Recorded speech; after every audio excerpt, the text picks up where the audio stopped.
I'd like to ask another person to offer a challenge that you have in communicating, whether it's to a group presenting as a professional presenter, or to a loved one, to a teacher, to someone you want to stand up to, but it hasn't happened, something that's been in the way.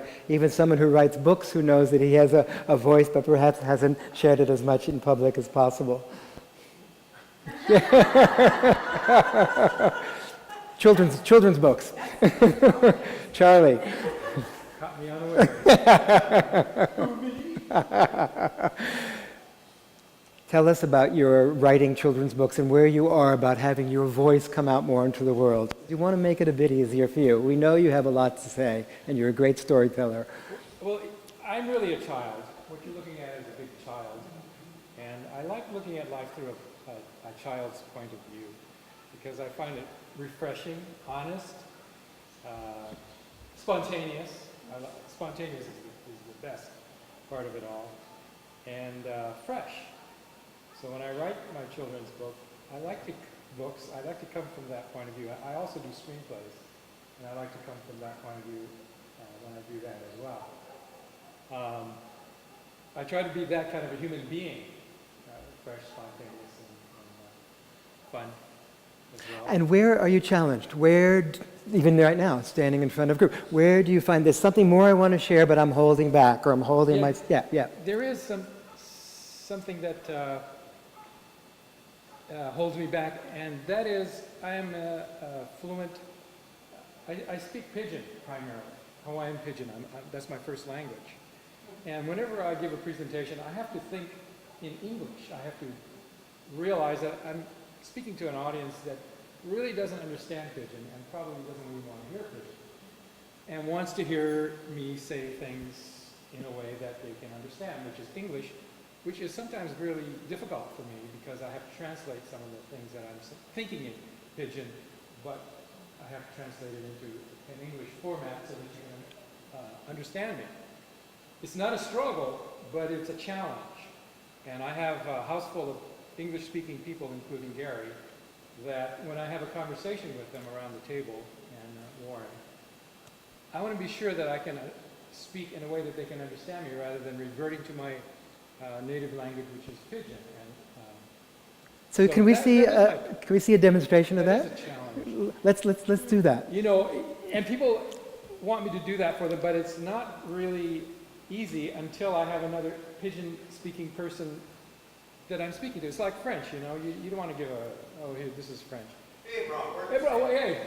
How you say today? Hey, we're Anyway, that is very comfortable for me. When I talk to my coworkers, and Pigeon is very comfortable. You know, I can relax and have a conversation.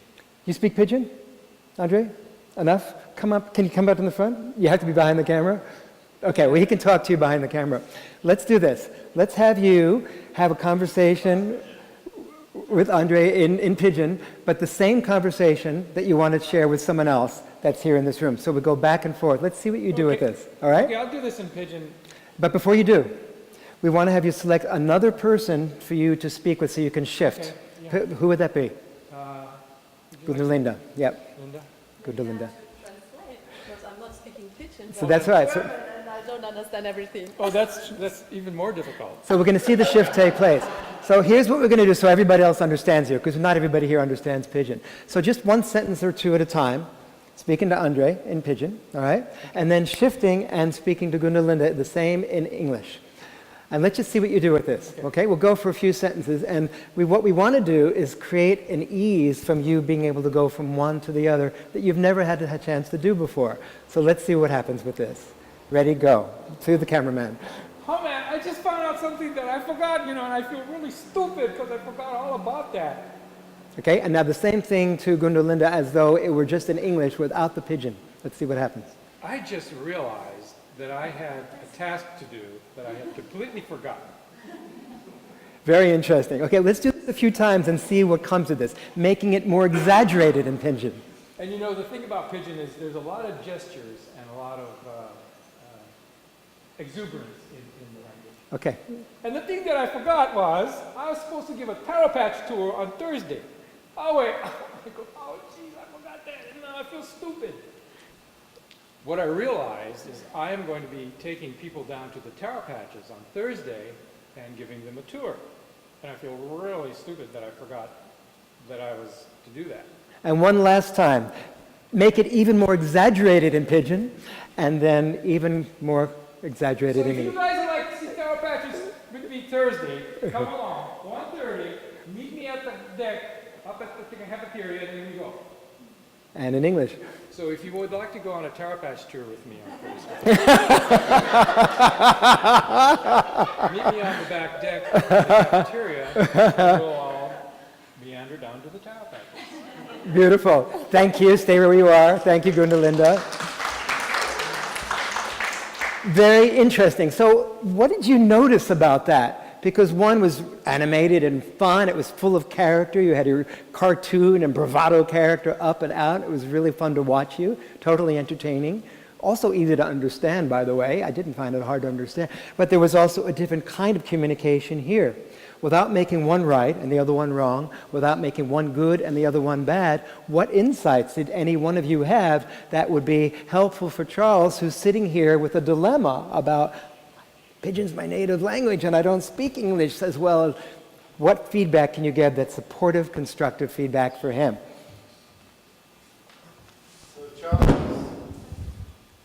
So what I saw was that you looked equally competent in each one of those. Different aspects of who Charles was came out in each one, but each one you communicated well and clearly, and showing some essence of who you were. So that it wasn't that the one was not part of you and one was. It's just that they're different sides, different views of the Charles that you're presenting.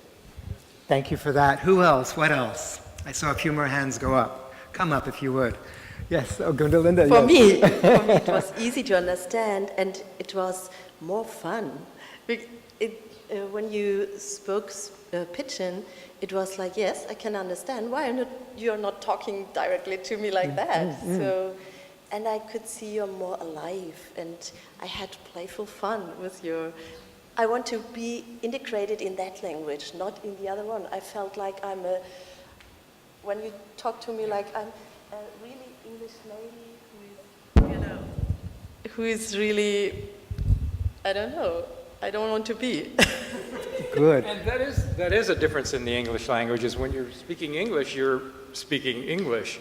When you're speaking Pigeon, you're speaking Pigeon. You know, you're all over the place with it. You know, oh, where, you know, here and there. So my goal for you in this session is to have you have a greater freedom rather than having to feel held back with your Pigeon with people who actually really appreciate it even more than you thought. Perhaps earlier, like Ronnie just shared about feeling a fear of being attacked by audiences, you may have had a thought that people aren't going to appreciate as much my Pigeon when it's really more comfortable. So now there's a different thought there, isn't it? From now on, Oh, thanks, brother. From now on, I could speak Pigeon whenever I want. Thank you.